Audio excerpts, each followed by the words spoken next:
Hello, everyone, and welcome to the Winging It F1 podcast, Dutch Grand Prix Zandvoort review. We're here after a win for Max Verstappen, a home win in front of a very passionate Orange Army and generally good-natured, I thought, Orange Army at Zandvoort. I really enjoyed the weekend. I think we'll get into whether we enjoyed the race later or now. How did you enjoy the race? Nigel and Freddie, who are, of course, joining me. I enjoyed the race. I'm going to stop being polite. I did enjoy the race. I thought we had uncertainty until probably about 7 or 8 laps from the end, because every now and again you get a push from Lewis that would get really close, and you get a lapped car would get in the way, but it worked out of Max or in the way of Lewis, and it was fluctuating. It was one of the most unpredictable lead gaps I think we've had for a while, since like probably Imola, where it was all wet and stuff like that, just because it was topsy-turvy all over the shop. And you could just sense such a sort of attack from Mercedes on Verstappen at his home turf. And I really enjoyed that. I do think it was a race to watch with the timing screen in front of you, because then you could keep an eye on the battles that just didn't show on the screen. I think the direction was a little bit naff, which didn't help it. But other than that, I really enjoyed it. I really enjoyed the entire Dutch Grand Prix weekend. Yeah, it was great weekend. I think for a first Dutch Grand Prix for 36 years, they did a fantastic job. I think in general, the reaction has been very positive as well. There was no traffic issues, I've heard, which was a big concern and stuff. So it was fantastic. And Verstappen on brilliant form. But I think the battle, some people were saying, we didn't get the wheel-to-wheel action, but strategically, and I love strategy, I love tyres with F1. It was brilliant. It was fantastic. It was as good as it gets, I think, with Mercedes and Red Bull battling it out at the front over 72 laps. And ultimately, it came down to the drivers, and Verstappen came out on top. I think, I mean, it feels like all of the fans who were there will have come away with a really positive experience of it, which is the main thing. And I think it's probably one a bit more for the F1 purists or, kind of somewhat knowledgeable F1 fans. I think if you're a first-time viewer, you might find it a bit dull, but, I think that's quite a small proportion of the market, really. It really benefited from a race at the front. I think if this was last year and you just had Mercedes or Hamilton out front by a second and then Bottas dropping back each lap, I think it would have been pretty dull, really. But, that fight for the lead, as we've all said, was, in the balance. There was fluctuations. And, I think, in general, a really positive weekend. And, I'm just happy it went well. I'm happy that my excitement paid off, especially after saying that I was really excited for qualifying. I actually missed qualifying. I was thinking, if the race is dull, then I'll didn't you go out on Friday night or something? No, you were messaging us when practice 3 was going on, like 11 a.m. here, so it was 4 a.m. I was like, well, Adam's had a wild one. I mean, there was that, but mainly there was a football game, American football game, the next morning that I was going to, so I was already up and psyching myself up for that by the time qualifying was on. So, but next one's in the evening, so I'll be able to catch Monza qualifying on the Friday. So, having got all of that out of the way, firstly, what did you think of Mercedes' strategy? Nigel, you go first. I think they dropped the ball. I think they could have won. I think they had 3 chances at least to win the race. I think Bottas, driver error. I think he made a mistake at the chicane. Verstappen, it was an easy overtake in the end. And Hamilton was about 3 seconds behind when Verstappen was on Bottas's tail. I think Bottas held him up for just that 1 lap. So Hamilton was unlucky, I think, with the traffic. If he was a bit closer, he maybe could have done something. But then they pitted Hamilton at the wrong time. Hamilton said he just had some traffic. So again, he was 3 seconds behind. So the undercut was never going to work. They should have done it when he was a bit closer, and they put him out back in traffic, which they should know about. They've got millions of screens, loads of timing and data to see that. And then I think they should have tried a 3-stop strategy, because we haven't seen it for a long time, but I think it was on today because with about 20, 15 laps to go, put on the soft tyres, Verstappen's on hard tyres, give it a go, there's no traffic, and if Verstappen did react, he would have been back behind Bottas again, so then Red Bull probably would have left him out there.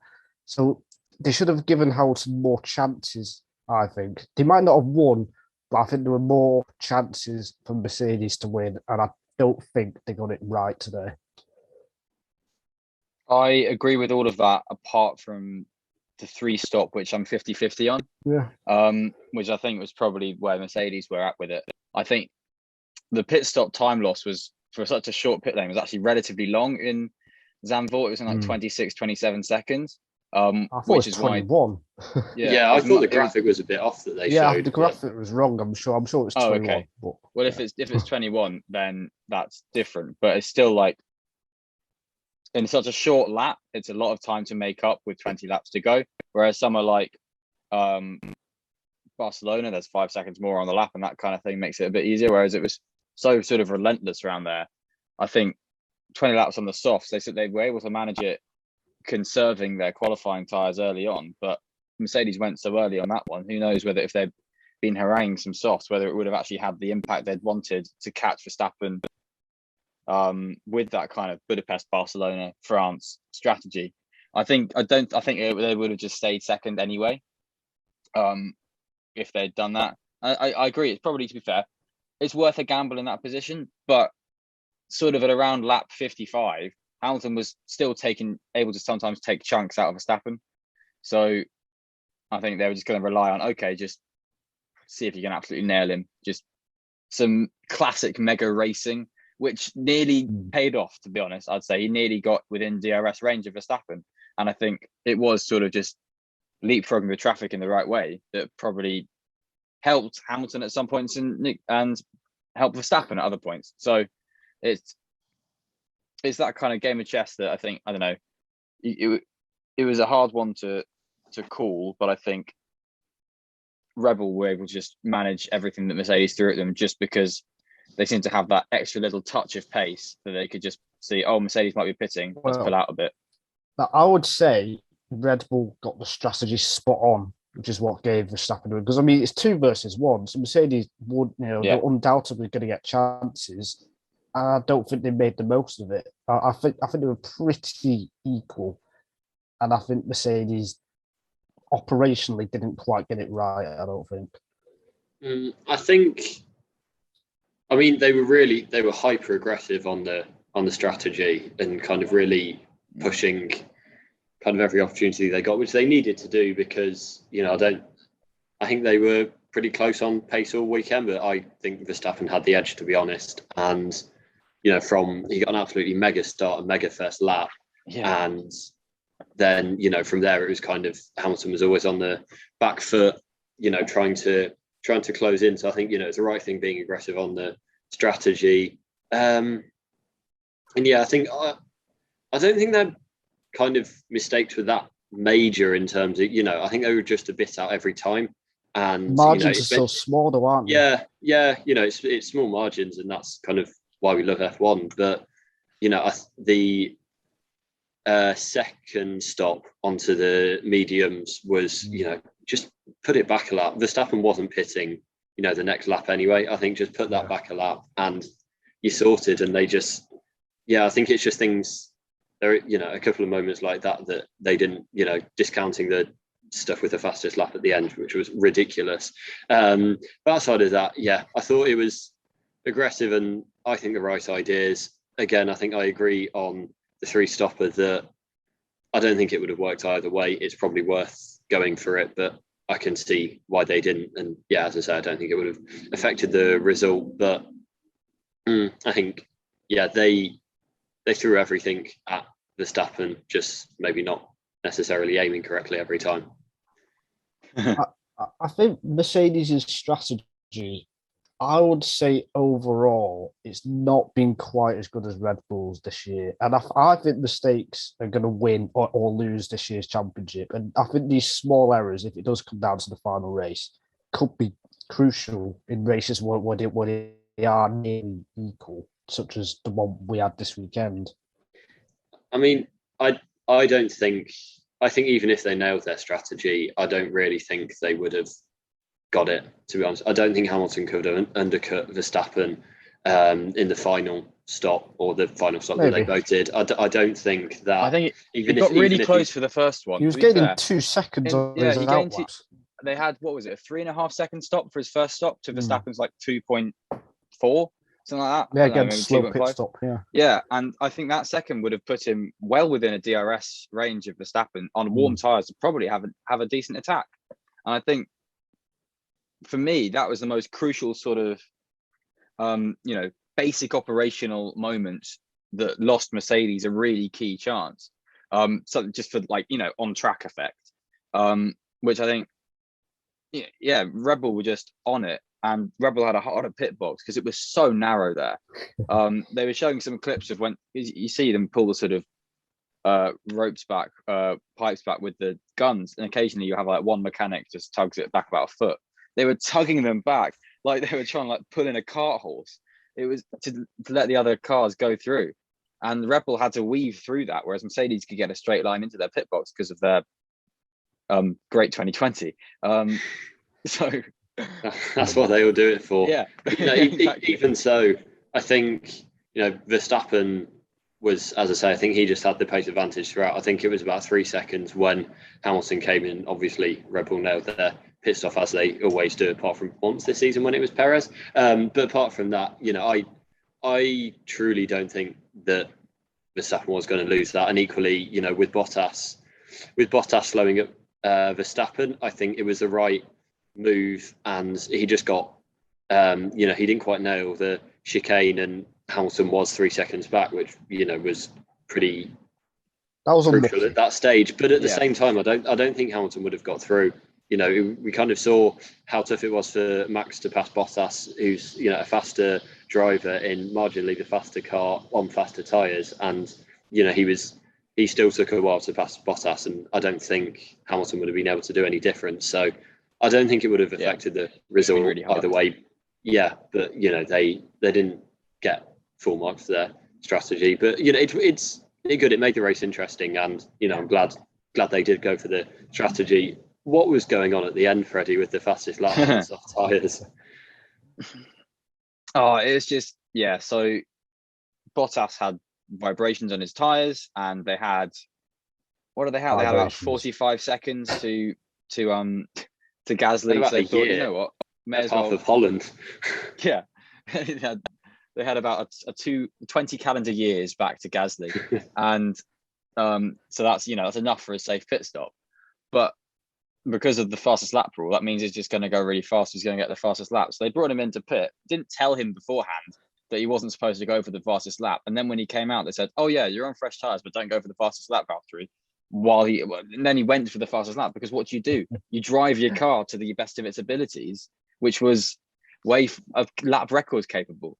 So which led to kind of embarrassing moment where Mercedes had to. Their strategy head James Vowles had to come onto the radio and go, "Oh, Valtteri, it's James, the classic," and say abort the fastest lap attempt, because for obvious reasons they need to keep the point.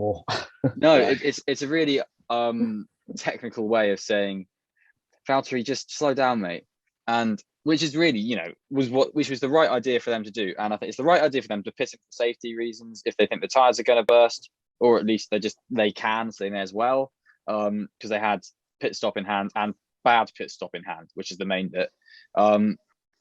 But just open your communication. And they could have told Lewis a few more things and that kind of stuff throughout the race as well, with communication for the strategy we've just talked about. Like, oh, these cars are going to be here. What do you think? We need to take this gamble. Do you think that's okay? Like, it's going to result in this, for the pit stops we've already talked about. But and it just meant that they were just taking points off themselves, which in such a tight championship came down where the championship lead is basically probably going to change multiple times for the rest of the season, I reckon, considering it has done already this year. There's a big chance it could change again in a week. So that's how tight it is between Verstappen and Hamilton. This 1 point is so important. And I think Mercedes just needed to read the riot act of Valtteri a bit more, but I can completely understand why he's going to be a bit cheeky. Because to be honest, with all the best intention to Mercedes, they just sacked him. Like, it's the worst time to ask him to play the biggest team game that's needed of him. But anyway. Oh, I don't know. I don't know whether, like, did they tell him that he had the fastest lap? That Hamilton had the fastest lap when he came in? I don't think it was really like. They didn't tell him when he came. They told him on his outlap when he thought he was going to be going to set the fastest lap. Yeah, I don't think it was kind of him being cheeky. I think it was just lack of, he played the team game earlier, trying to hold Verstappen back for as long as he could, and then getting out of the way of Hamilton. I don't think it was kind of that aspect. I think it was just really poor communication. He could just like stop. He could just coast for a straight and then carry on. As we've said, he had a million seconds back to Gasly. There's just like no, fresh tyres to escape. They told him to slow down in the final sector, and they just said, "Oh, he didn't slow down enough." So, yeah, I don't know. It just seemed quite a bizarre thing, and just to kind of cap off a strange race. But it did put, because as I think you said at the start, the race kind of settled down in the last 10 or so laps with Hamilton falling back from Verstappen. So it kind of put some something to point and laugh at. Yeah, exactly. So that was could have been really embarrassing though, because if a yellow flag came out or a safety car, virtual safety car comes out in the final 2 laps, or they messed up the pit stop really badly, then it would have just looked really silly because Hamilton had the fastest lap. There was no need to go for it, and the vibrations, he had a very good fastest lap. I don't know if I buy into that. I mean, Bottas even slowed down in the final sector, by the way. I think he slowed down by about 8 tenths or something, but he still went faster. So Hamilton's fastest lap was a 1:11.0. Fault completely. I wouldn't put it on Bottas or Hamilton, obviously. So I think it just adds to what I said before. And I wrote an article about Mercedes this day, which will be coming out tomorrow, which might be actually it will be out by the time this is out. Yes. I think we were all kind of agreed maybe Mercedes didn't know their strategy and Red Bull did. But, as in the end, it didn't create a problem. Hamilton got the fastest lap back, set a new lap record, and, everyone moves on to Monza. But the driver who last won at Monza also had a very good race today. Pierre Gasly was away from, he wasn't ever challenging the front 3, and he wasn't really ever under pressure from the drivers behind him. He just had like one of the least notable P4s I've ever seen from, a midfield car, or kind of, close to the back of the midfield car. But it was a very fantastic performance from Gasly. Freddie, you've put your Toro Rosso hat on, so do you want to take this one? He's qualified in the top 6 in 11 of the 13 races this year, which is why we're not looking into this as an anomaly, because it's normal for Gasly to be doing this fantastic. I think I did expect the Ferraris to maybe leapfrog him during the race, but they did their one stop, which didn't work out too well in the end because they were actually caught by the Alpines. But I think Gasly was definitely driver of the day for me. He was a step above anyone who wasn't the Mercedes or Verstappen, and he was closer to them than he was to really the cars behind. So at the end of the race, the gap from Hamilton to Bottas was the same as the gap from Bottas to Gasly, which I just thought, wow, this guy's just at one with this car. He was something like a second and a half ahead of Sonoda in qualifying. I think probably the absolute best times, it's probably something like 2 seconds gap. He's just a man doing the best he's ever done in Formula One. And he said a few comments after qualifying about essentially voicing his frustration, basically saying he's confused why he's not in the Red Bull seat. And I think, well, because it went so fantastically well last time. I think my words to that are, Pierre, stay where you are and make yourself probably out as probably the 4th or 5th best driver in Formula One at the moment, maybe 3rd. You could make the case for, I'd say. When you're in AlphaTauri, keep there until the Red Bull settle down a bit. Let Perez do the dog's work. Yeah, just outstanding. on a proper driver's circuit as well, which for most drivers, it's a new track as well for them. And he just got the most out of the car. And if you look at where he was compared to his teammate Sonoda, it was what, a second clear or something? I'm not sure in qualifying, but in the race, he was comfortably best of the rest as well. So just a brilliant job yet again from Gasly.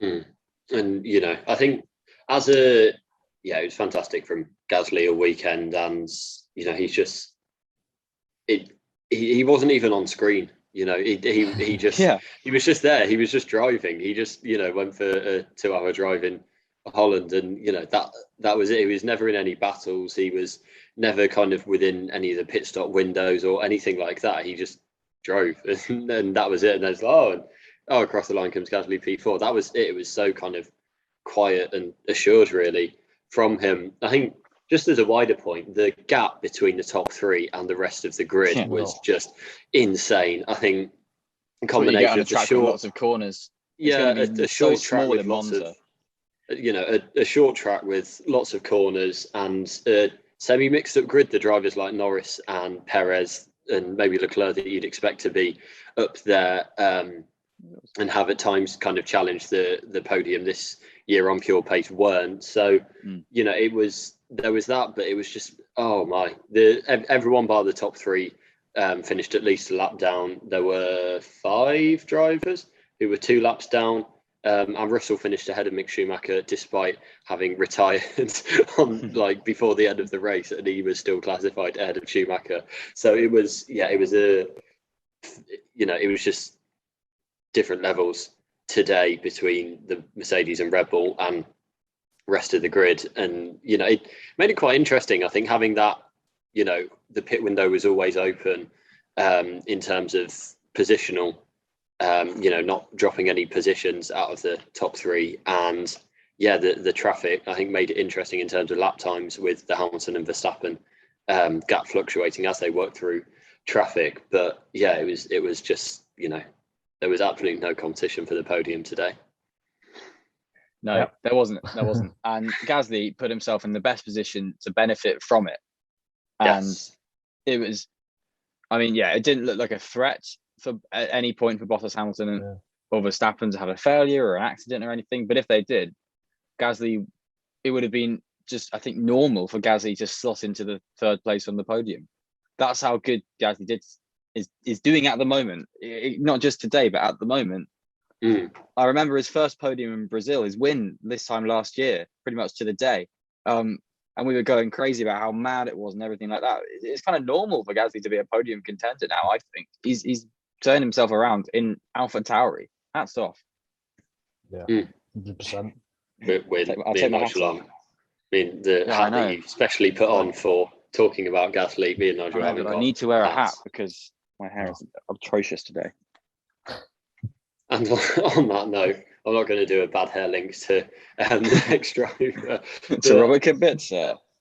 Maybe the driver we'd expect to be in 4th, and we've referenced him a few times there. Sergio Perez didn't have a good weekend. He made the race more interesting coming through the field, but he missed the cut to put his final lap in qualifying, and then went out in Q1, which is just unbelievable, really. And then in the race, he started from the pit lane with a power unit change and fought his way back up to 8th. And I didn't know if Red Bull would pit him to take the fastest lap off Hamilton. I genuinely thought that was going to happen because that's what they did in Britain. Silverstone. Yeah.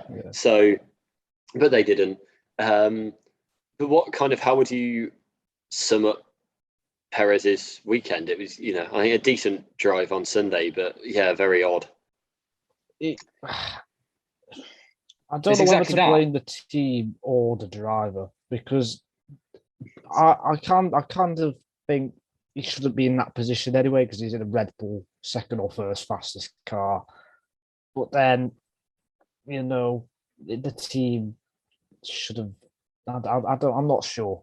But either way, I think Perez was too far off all weekend anyway, even when he was in clean air and stuff.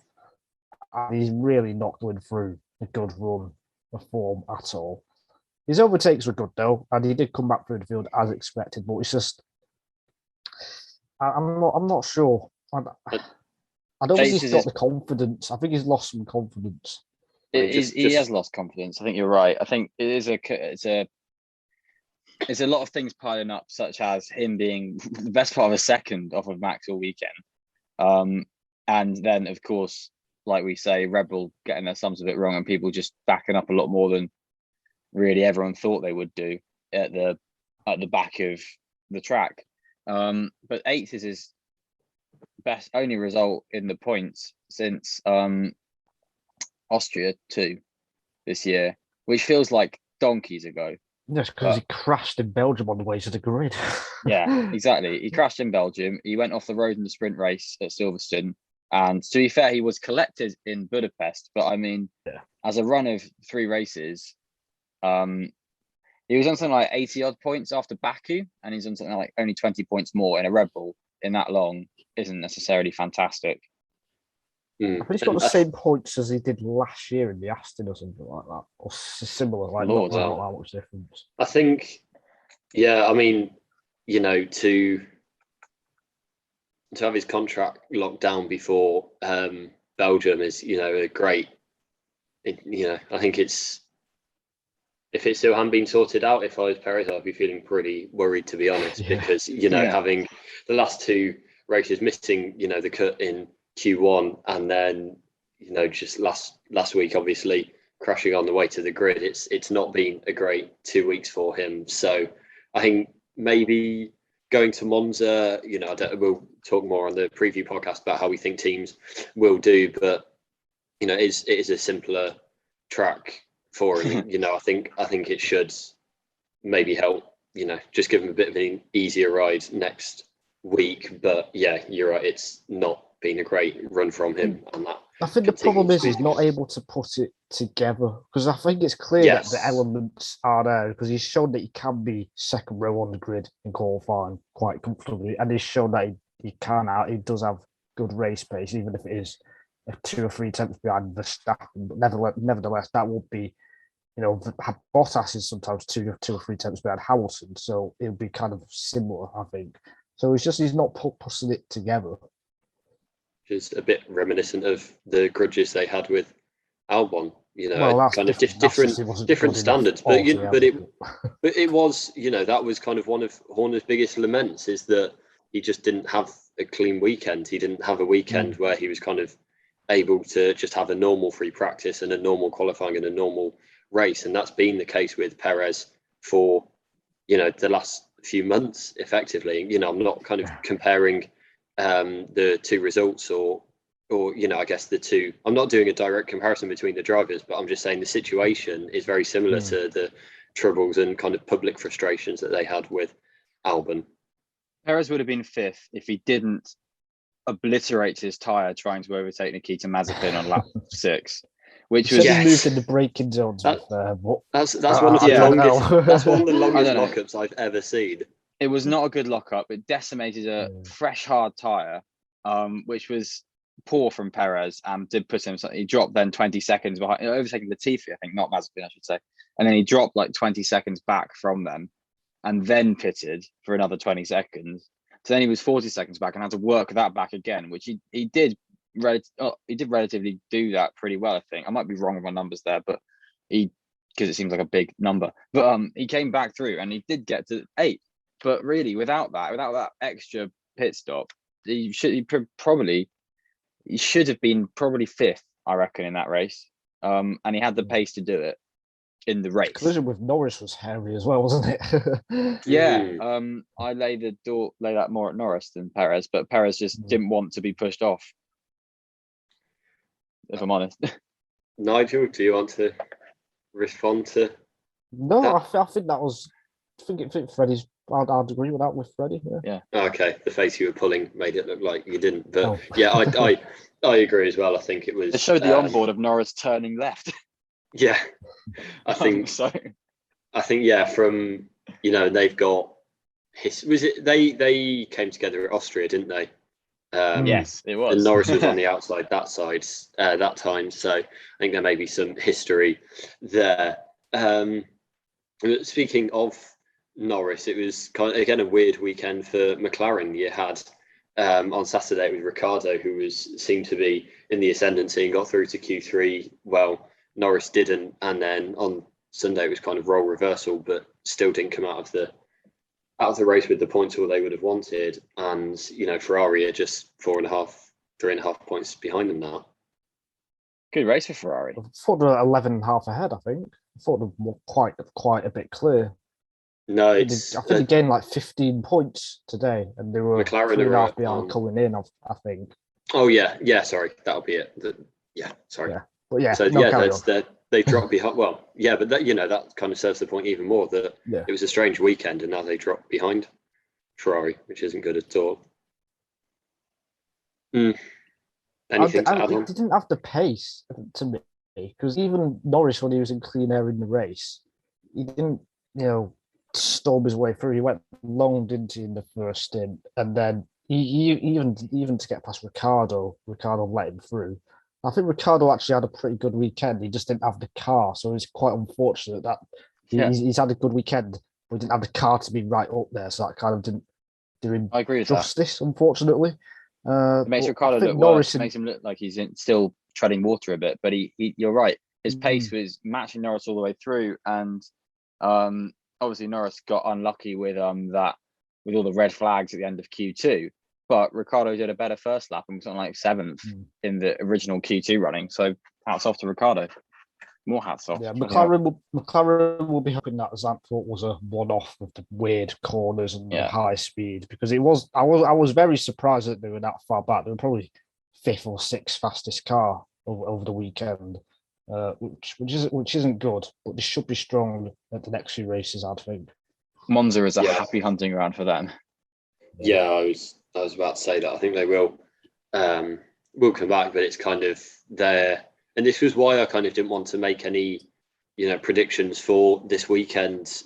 That it just felt like such a kind of anything could happen. And McLaren are the stereotypical kind of Vogue, interesting podium pick. But yeah, it just kind of, it didn't. Clearly, it didn't suit them this weekend, and should be back next weekend. But yeah, it was not a good race. And for all we've kind of pumped up Ricciardo, he finished behind Norris and was kind of used as a Perez shield for the race itself. So it wasn't it kind of. Ricciardo wasn't helped by starting on his Q2 soft tyres from 10th place. Norris could at least do a bit more of a contra strategy outside the top 10 for his first non-Q3 appearance of the year. Non-Q3 race even, because he didn't appear there. But I think it's, we don't need to sound alarm bells. It's the anomaly, not the for now. Yeah, exactly. It's not the norm.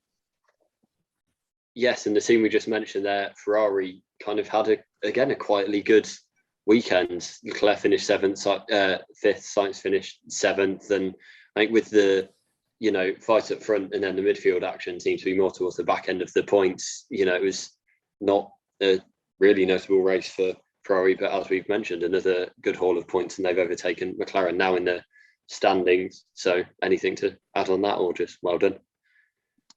I think thumbs up. Well done. I think Leclerc was generally the better driver overall. Aside from his crash in FP3, maybe it's setting back, lost him some confidence perhaps. I think Leclerc, he managed his tyres very well. I think that department for Leclerc has really come on over the last 12 months or so. We know how good his core fan base is. I think his race base is getting towards the top level now as well.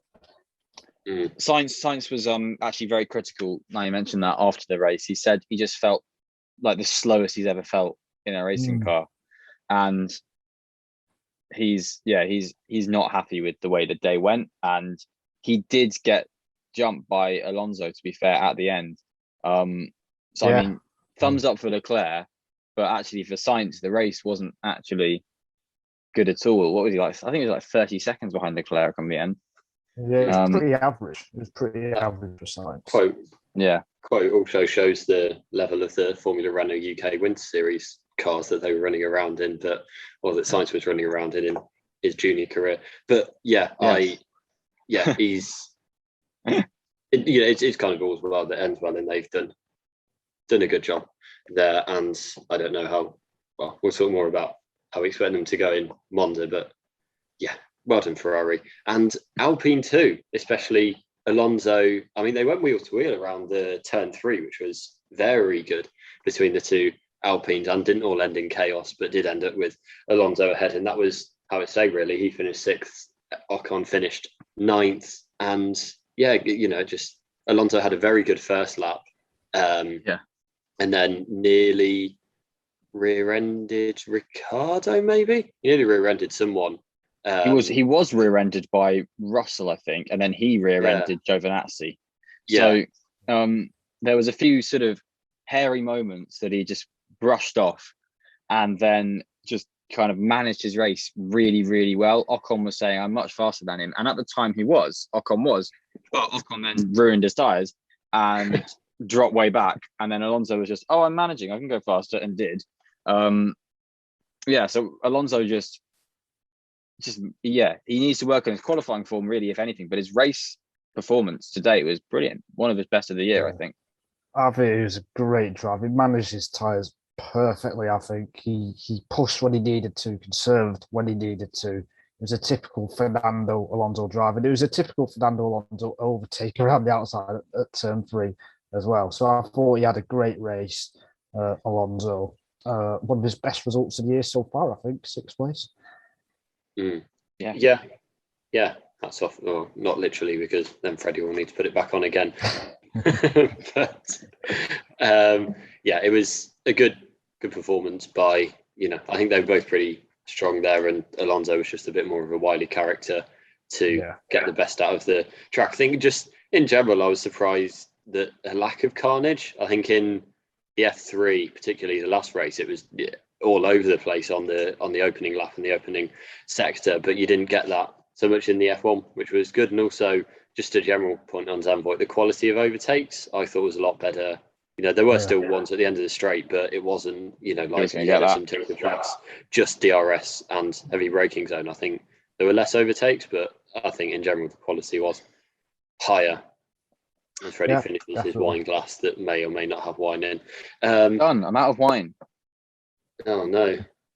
What's the point? You can complain more about these drivers coming up. Actually, no, you won't complain about the next driver we're going to talk about, because it is Antonio Giovinazzi, and he made your prediction come true by making it into Q3, beating Ricciardo. We laughed and scoffed and considered whether to get a new analyst on the podcast, but that was I'm an analyst. I like that.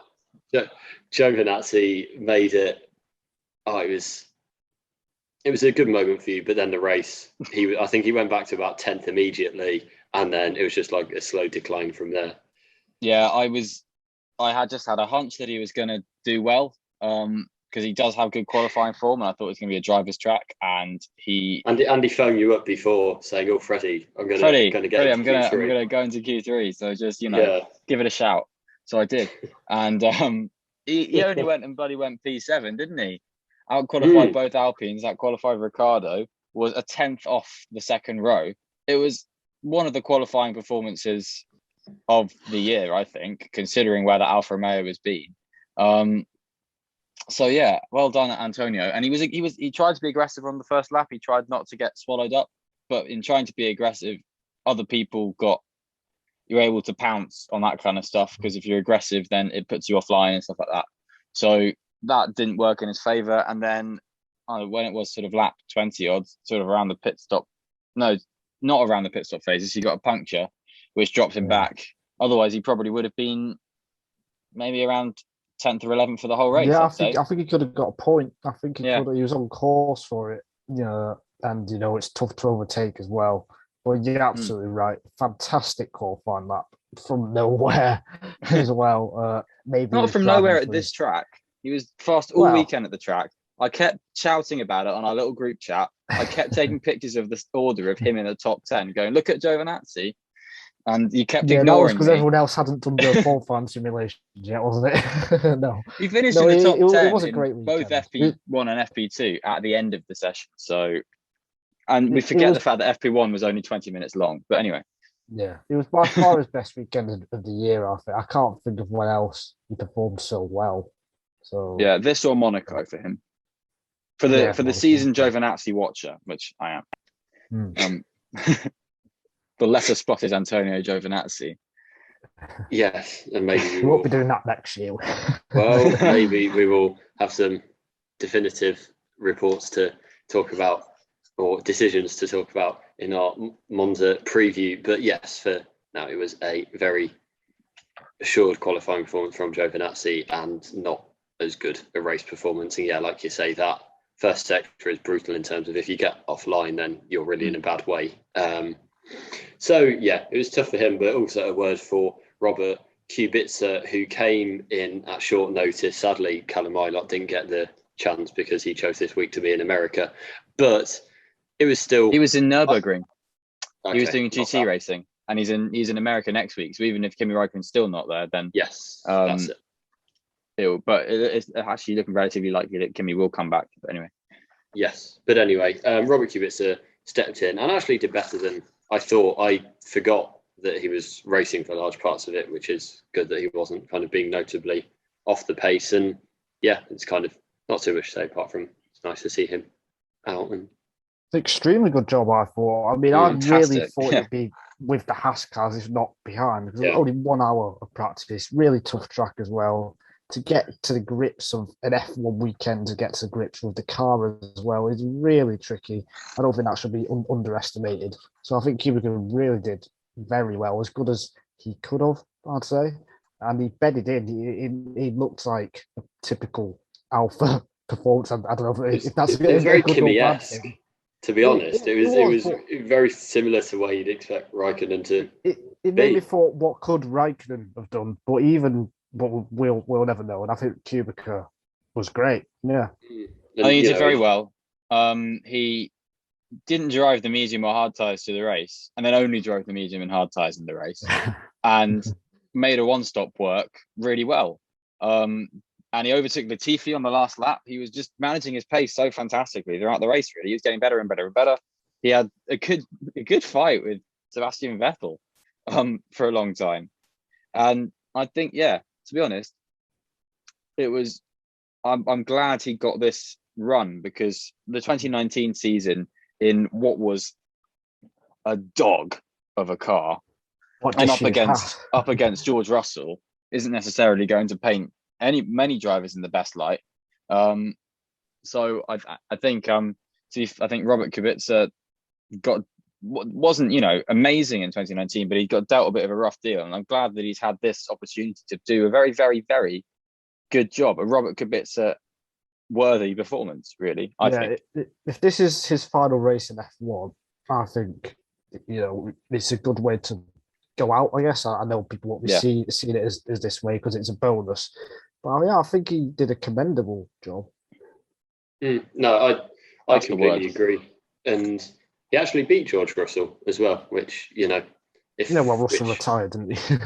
by that logic, if he'd been racing last week, then he would have won. So that's the only thing we can take from that. But yeah, he did nearly win Le Mans this year. So. Oh god, it's sad. Don't remind me. I can't broke down on the final lap of Le Mans. Oh my word! When I saw Lewis going for lapping him, I was like, oh, it's just like 2008, except not lapping, but but that was that. That was the only part of it that I remember. But yeah, and also Kubica being on the grid is that's the link. No, but being with Hamilton on the grid. It's like 2005 F3 Masters. Did they both race in that, or? Yes. Okay, there we go. So there's two completely niche series from the past that we've referenced today. You referenced Formula Renault, didn't you? I was going to say Formula 1 2008, so niche. Is there anyone else on the grid you want to talk about? The only other thing to me is Williams synchronized crashing in qualifying. But yeah, is there anything else you want to mention? I think that worked in their favour, because I don't think George Russell would have qualified 11th if they hadn't red flagged the session. So in the end, I don't really know. The Haas drivers, I think we should give a look in, because they are it's an absolute mess. they're having their own meltdown at the back of the grid. If the fireworks weren't good enough at the front of the grid, thank God we've got Mick Schumacher and Nikita Mazepin to come to blows in front of Günther Steiner in the worst car on the grid. Schumacher into the pit lane. Yeah, it was overly aggressive defending. Mazepin did a few overly aggressive defensive moves in other cars as well, so it's like Perez and stuff like that later on as well. And it's just, yeah, it's not been a happy relationship between the two of them. Obviously, in qualifying, allegedly Mick Schumacher broke internal rule, which Nikita Mazepin decided to deal with by just re-overtaking him when both of them could have started a lap, which perplexed me. I was really confused at why he did that. And then in the race, he just reacted overly aggressively. After getting past Schumacher at the start, he then just weaved in an appalling manner, frankly. Schumacher and him made contact. I think Schumacher hit the bollard on the pit entry, and is what she wrote. And Schumacher had to pit for repairs, and he said after the race that he doesn't think they can resolve their relationship. I mean, the qualifying I can put down to both driver and team, miscommunication. Yes. I think both drivers played a part in that. But the race, Mazepin, he did this in Baku as well on the last lap, which was missed by quite a lot of people. He completely swiped at Schumacher. And to do it at a driver, less alone your teammate, is an absolute disgrace, quite frankly. And his attitude as well. You just can't be doing that in Formula One. No other team would accept that, quite frankly. And it's just not on. You can't be saying and doing these things. And in fact, it's taken longer than I thought for this to boil up. It was actually quite calm for the first half of the season, but this is a pretty big moment in the season pass, and it'll be interesting to see what happens from here, because it could get quite messy. Yeah, Mick Schumacher, he said after the race, he was asked actually by Natalie Pinkham on Sky Sports, do you like Zandvoort? How's it been? He goes, the experience of the track has been okay. Then he goes straight in, I'll say again, there's a little coming together with my teammate for some reasons I don't understand. And he just really wanted to just voice how frustrated he was at Mazepin. He said that Mazepin's basically got this kind of vendetta about just trying to always be in front of Schumacher, which is fine for a backmarker team. It's always fair enough. You want to beat your teammate, but then it's the respect. It's the respect. It's respect because it's desperate. It's not racing, really. Yeah, and Schumacher's a very calm person as well.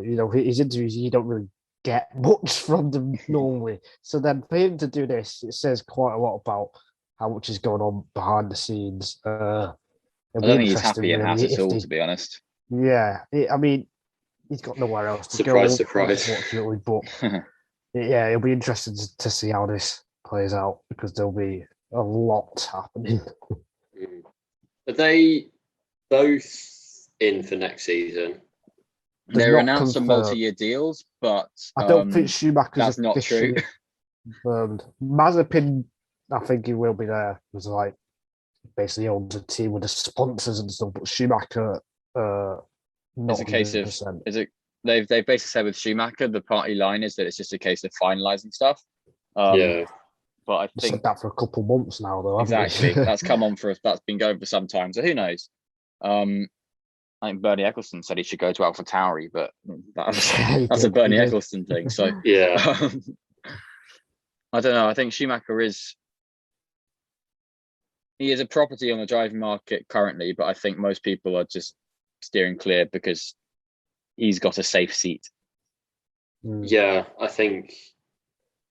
I mean, did you write an article, Freddie, about how if it's not him, it's going to be another Ferrari Junior? Yes, I did. We both did. Okay. Yeah. So they kind of didn't seem to anyone kind of really. I don't think they're turfing him out to put Schwartzman in. So no, they're not. I think it's whether they consider moving him around or trying to get him into Alpha, it seems quite unlikely, to be honest. And I think he'll be in there for another year at least. So we get one more year of this drama, and it feels quite harmless drama as well, because none of them are getting points. So it's just drama for the sake of it, which is. It will, but if it ends up in a serious crash or something silly, yes, then obviously it really will not. Because they could have had a big accident today, quite frankly. And they could have had a big one in Baku when it boiled over then as well. The Baku with a similar one was move. a lot worse, I thought. The Baku one was worse because of the speed, but this was, in all but names, the same, really. I think this was scarier on the onboard, personally. They're both nasty moves, and in IndyCar you get automatically penalised for that kind of move. Like, you're allowed to block, but you're not allowed to reactively block in IndyCar. They're very black and white with that kind of stuff. In F1 and European racing, you're allowed to do that, which I think is fine. But I think the way it has been done and the way it's sort of becoming more popular to move so late in defence is a bit uncomfortable. Yeah, but in the end there was no harm done. I think the only other driver just want to mention is Sonoda. He was so far off the pace, it's another example where you see Gasly doing this amazing result, as we whacked lyrical on earlier, and he eventually retired, but even before that he was kind of way off. I think he was out in Q1. It was a big chance. He was. So he made it through. He was 15th. So because it's a new track, AlphaTauri clearly had the pace to at least be in the points. So they wasn't able to capitalise on that, unfortunately. Yeah. Okay. Anything else to mention from the weekend?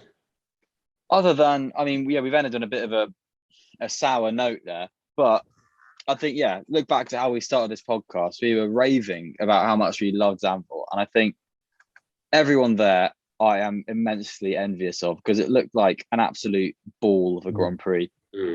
Huge congratulations to the team behind that, because it's very hard to start a Grand Prix, particularly to an old circuit, and make it go smoothly. And in such a sort of tight area, such a small part of the world, they've been able to put on an incredibly efficient, incredibly well-resourced, and incredible Grand Prix. And just for the fans, for the drivers, for anyone there and anyone watching, it looked brilliant. So well done, Zandvoort. Well done. Absolutely. Zandvoort. One of the best events of the year, I think. And the track as well, old school. Even, there wasn't many incidents in the race. It was still a fantastic race strategically. But even if it was a bit of a procession still to some people, seeing the drivers push that hard on the limits is fantastic. So definitely. I hope it stays on the calendar. Yeah. 100%. I think just even the podium celebrations, ceremonies at the end was fantastic. It felt the kind of pit straight and podium and stuff. It reminded me a bit of Interlagos. I'm not sure, kind of maybe the smaller track. It reminds me of Indianapolis. Kind of natural banking with the fans on. But no, I thought it was really good. If you were grading it like we did in our mid-season report, what would you give it? I'd go for an A. I don't think it wasn't like A-star quality, but I think it was everything that I wanted really from the weekend. Yeah, go for it. A. I think it's, every Grand Prix we'll watch and say, I wish we were there, but so noticeably more with this one. Yeah. Yes. Definitely. Yeah, definitely. It was only 2/3 full, remarkably, as well. I know. It's insane. It's, really, it is crazy kind of in every sporting theatre how much noise a small passionate fan group can make, but it just didn't feel, it felt like it was a capacity crowd. There didn't feel to be any drop off at all. Yeah. So when there is a full crowd, then that will be even bigger. But that is all for this week. We will be back before Monza with the Italian Grand Prix preview, maybe some news to talk about, although we analysed most of it last week. I doubt it. So nothing's going to happen. They're definitely not going to announce Valtteri Bottas at Alfa Romeo tomorrow, Monday, when this goes out. It's not going to happen. Definitely not. Has this gone out before or after? This will probably go out as okay, as everything happens. Yeah, once you see this drop in your inbox or subscriber list or whatever, then you'll know that Bottas Go is to the Alfa an Alfa Romeo Romeo Twitter driver. account. Yeah. So, yes, but thank you very much for listening and see you next time. Goodbye.